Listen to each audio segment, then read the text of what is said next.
And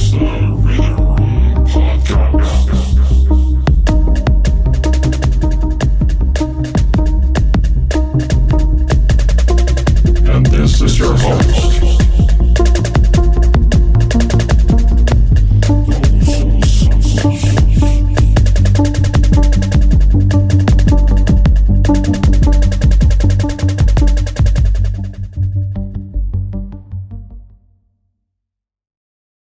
You know, if you take like 30 teenagers and hand them wooden sticks and just put them in a room with drums, you generally expect pure acoustic chaos. I mean, a riot, really.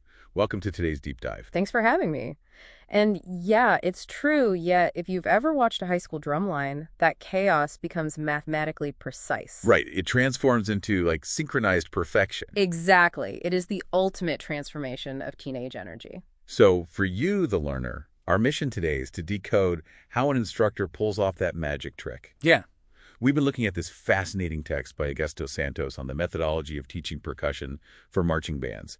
He treats this less like an art form and more like, well, behavioral science. Yeah, it's very systematic. Right. We want to know how they build this highly synchronized musical unit without the kids even realizing they're doing the hard work. Well, Santos actually grounds his entire approach in philosophy. He uses Nicola Abbagnano's definition of methodology, which is essentially the efficient how-to of a science. Okay, let's unpack this, the how-to of a science. Yeah, I mean, it's the systematic steps you take to guarantee a specific effective result. But the thing is, you can't just use the same how-to for every age group, you know? Right, because the demographics dictate everything. Exactly. So for youths between, say, 12 and 21, the text argues you have to completely ditch active childhood teaching methods. Like what? Things like the Kodaly or ORF methods. Right, the ones that rely heavily on musical games and playfulness. Yeah, exactly. Because teenagers are developing abstract logic and self-consciousness. I mean, if you treat them like kids with clapping games, they're going to feel patronized. They absolutely will. So they crave a concrete, systematized approach instead. A measurable framework really appeals to their developing desire for mastery and, clear adult rules. Well, wait, let's pause here. Doesn't a highly rigid, systematized approach risk just sucking the joy out of music for a teenager? Well, I mean, teenagers aren't exactly known for their infinite patience with strict repetition. True, but what's fascinating here is that the system isn't, designed to be boring. It's actually designed to build a shared language and to do it at lightning speed. Okay, so how do they actually do that? Well, beginners start on unpitched drums. So snares, tenors, and bass drums.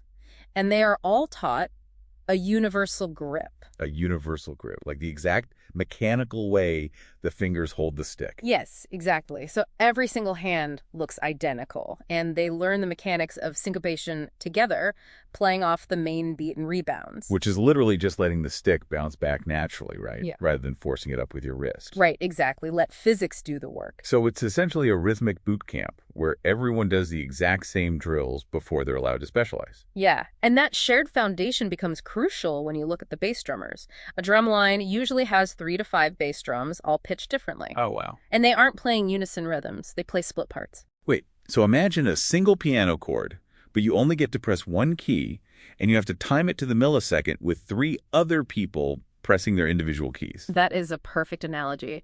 If a beat is broken into 4 fractions, player 1 hits the first fraction, player 2 hits the second. That sounds insanely difficult. It is. They're playing individual micro parts that only sound like music when perfectly combined with the person next to them. But if they're just grinding out these insane micro parts and rebounds all day, how do you actually keep this boot camp from becoming a repetitive grind?